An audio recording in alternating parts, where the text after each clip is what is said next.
And joining us now with more analysis on how these airlines did this past quarter is Mike Boyd. He's president of the Boyd Group International, an aviation research and consulting firm. Welcome to the show. How are you, sir? Just fine, sir. How are you? Yeah, good, thanks. So, I mean, it's counterintuitive. Everyone's still wearing masks, but the state of the industry right now seems to be about to take off, excuse the pun. Has demand returned to pre-pandemic levels yet? Where are we? No, we're going to be at about, best case, 90% of pre-pandemic levels, a different type of air transportation system. But in the U.S., we're looking at about 85 to 88% of the same capacity we saw back in 2019. So it's not going to completely go back, but the market is very different. There's less business travel. Some international travel, I beg to differ, is not going to come back, but it's going to be a healthy industry right now. Right. I mean, in terms of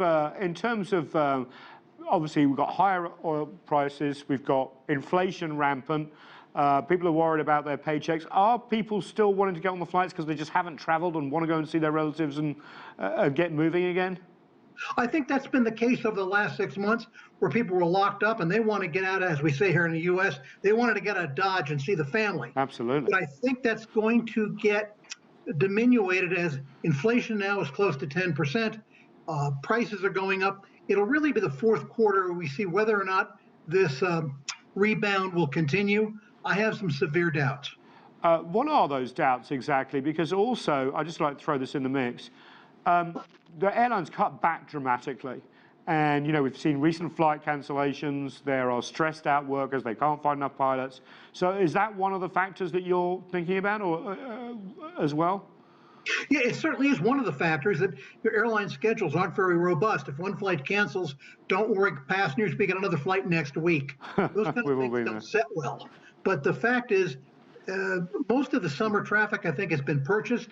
Let's just see what happens. Oil prices are up dramatically. Fuel prices are up dramatically. I'm not all that convinced that it's going to be a robust fourth quarter. I think with inflation, higher airfares, and other things, there's going to be a more difficult row ahead than we think. I remember after 9/11, the fear factor of getting back on a plane, the extra security, that really sort of put a dampener on things. I suppose the COVID thing is this continued mask mandate too. A lot of people, there's been a lot of stress, a lot of people don't like it. One is due to expire here on Monday here in the US, but, the industry is basically saying, let's lift it now. Is that likely, and what's the effect going to be, do you think? Well, I understand they're going to extend it for another 2 weeks, and they don't know what they're doing. The fact it's not a mask mandate, it's a cover your nose and mouth mandate. Right. It has nothing to do with the quality of the mask, what it does, or anything like that. It really is just mostly for show, not for go. And I think it's a very misguided thing. British Airways, has already taken it off. Other places have. The U.S. is very much behind the curve with this, but I think it's more a political stunt than a health stunt. And, in terms of the industry going forward, because there have been obviously a loss of profits, a loss of jobs, are we looking at a round of consolidation going forward? Obviously, there's a bit of a bidding war for Spirit Airlines, that's why I bring it up. But would that help airlines make the profits that they want? No, not at all. I mean, we're already consolidated. Let's face it, Spirit Airlines and Frontier Airlines have very similar models. That made sense. Spirit and JetBlue, these are two different transportation systems. So I don't know what they're going to do if they put it together, but, they have to make a decision. Are they going to be a full-service airline or an ultra-low-cost airline with no frills? They both work, but they're different transportation systems. So that kind of consolidation, I really question. And just one final question. Where is everyone traveling to this summer? Is it domestic? Is it international? Where shouldn't I book to go because everyone's going there? Well, actually, domestic U.S. to domestic destinations, Hawaii, for example, should be very strong.